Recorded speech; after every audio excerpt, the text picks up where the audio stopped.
Well, I'm in the Roadhouse this morning. I had received the 310 K5 chassis back from Leon with a couple of issues that he had discovered in his trials and testing, which is quite welcome and somewhat expected.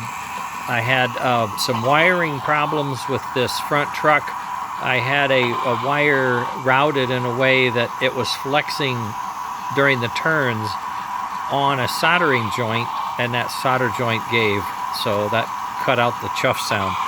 And I figured that out. I rerouted the wire, so now there's like a service loop so that the wire flexes. If I can explain this in some way, instead of the wire just bending at the solder joint, it's actually doing something like this. It's flexing like that, right? No, it's like flexing. The wire is flexing like this instead of bending the thing. Anyway, I put a service loop in it, and it's now flexing as it should. And I rerouted the other wire. It had an opportunity to rub on something, so I glued it down so it doesn't do that. Then I looked into the smoke issue. I tuned the smoke power supply. I gave it a little more juice, and in doing that, that tends to cause this chip to get warm. So I put a heat sink on this chip, and that's at a big block of aluminum to pull the heat out and get it in the air. We still have our fan in the back, and it's blowing, pulling air across the reverse unit and down, working great. You can hear the speaker. There's the chuff. When the magnet rolls on the wheel, it chuffs. And we have smoke. Now this is smoke at 30 miles an hour on that transformer. As you can see, it's only getting 5.15 volts to the heater. The heater will smoke, but as you can see, it's for low speed only, right? As you speed up, you're going to get more air passing over the sensor, and that's going to cool it off, and that's going to increase the voltage. So when we went from 30 to 60, the voltage went from 5 to almost 5.6, right? So you can see if we stand back and get you a dark background, now you got a lot more smoke going on, and that's what we like to see, right? Now then, that's at 50, you know, that's pretty mild, right? So what happens, we go to 70, the fan cools even more. Oh, I still have a little leak over there, don't I? Okay. The fan cools more, not the fan, the piston pushing air. And so the heater now says, oh, I'm getting colder, I need to get more. So it's getting over 6 volts at 70. 80 gets 6.1. Flat out, 100 miles an hour, we're about 6.10. That may be where I've adjusted it maximum. But, you know, I felt like that's a lot of smoke. I mean, if you can't see that from across, oh, look at the leak. Oh boy, I gotta patch that. I put some sealant around there and put it back down. But as you can see, it's pulling the oil up, it's heating it, and it's evaporating the oil, and the piston is poking a little air through a hole, and that's pushing the smoke out. So we're smoking, and we're chuffing.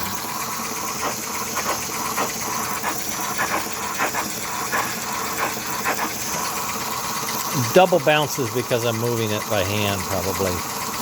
I'll put the engine on. I'm going to tighten that. I'm going to repair that. A lot of leaking going on here. I have to see what's going on there. I can put some sealant there if there's a rough edge in the casting or something. But boy, I just had that apart. Okay.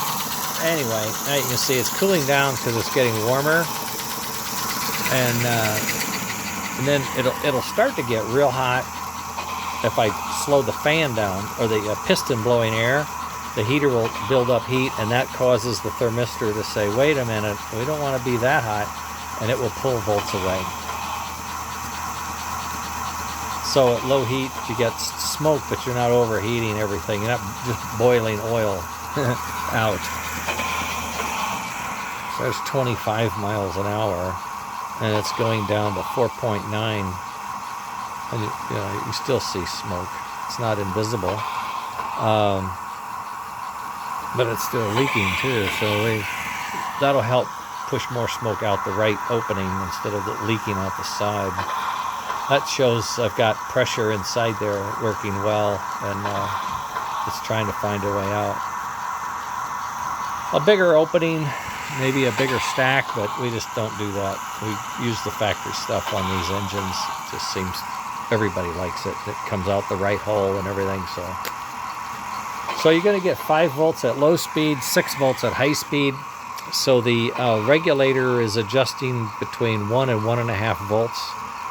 And that's just about what we're going to be able to get out of it. So 5 here, 6, 6.5 on the high end.